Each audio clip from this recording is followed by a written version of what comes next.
Welcome back to the channel. This is where we left off with our last video painting the car.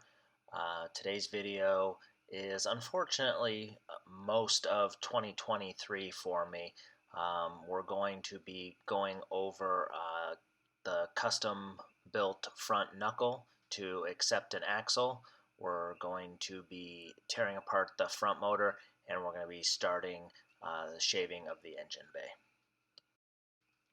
So first we started cutting out some steel to fill in the larger holes in the engine bay.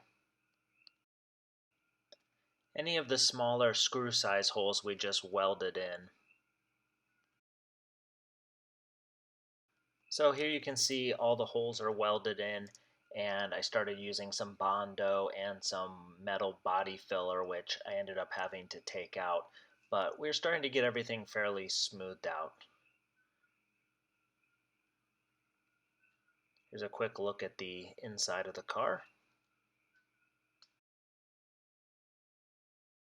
So here is our new front motor. This is the same motor that we're using in the back. It's a performance large drive unit from a Tesla Model S or a Model X.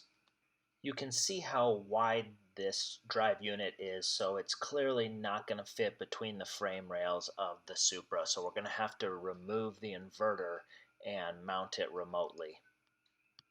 So we took the case off, and here you can see some of the electronics on the inside. While I was in there, I decided it would be a good time to replace the inverter board. The top inverter board is the stock Tesla. The one in the middle is the Stealth EV one that I was using previously, and the bottom one is the new AEM units that I'll be using in both the front and rear motor. Here we have the inverter completely removed from the drive unit.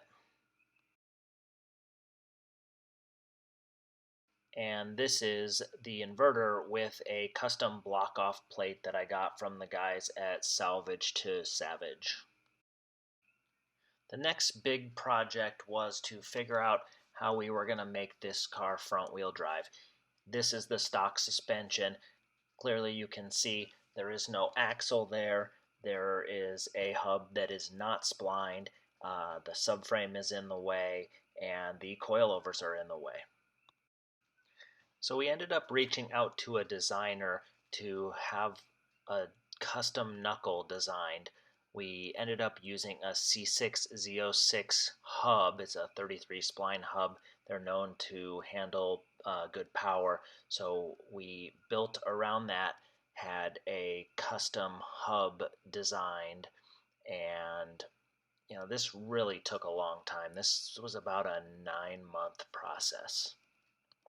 So in the bottom right-hand corner, you can see the hub.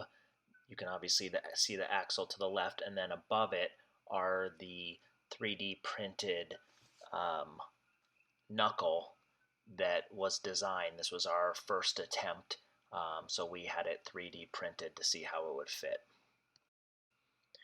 Here we have everything put together along with a C6 axle, just for proper spacing.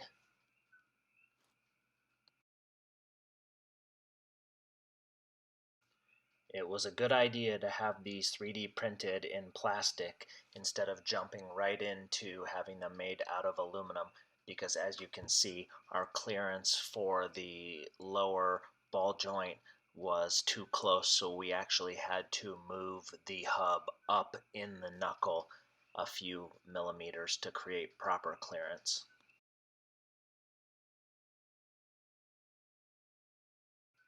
So here was our second attempt at printing the knuckle. This one also had some clearance issues, more with where the brakes were lining up.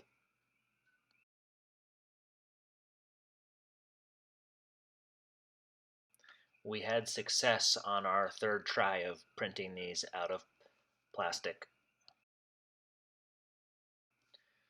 So with all of our clearances looking tight but good, we put the axle in, and you can roughly see where it would sit.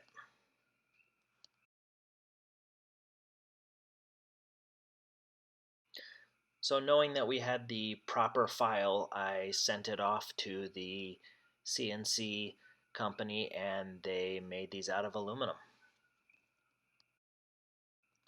Next we mounted the hub in and luckily everything fit as it should.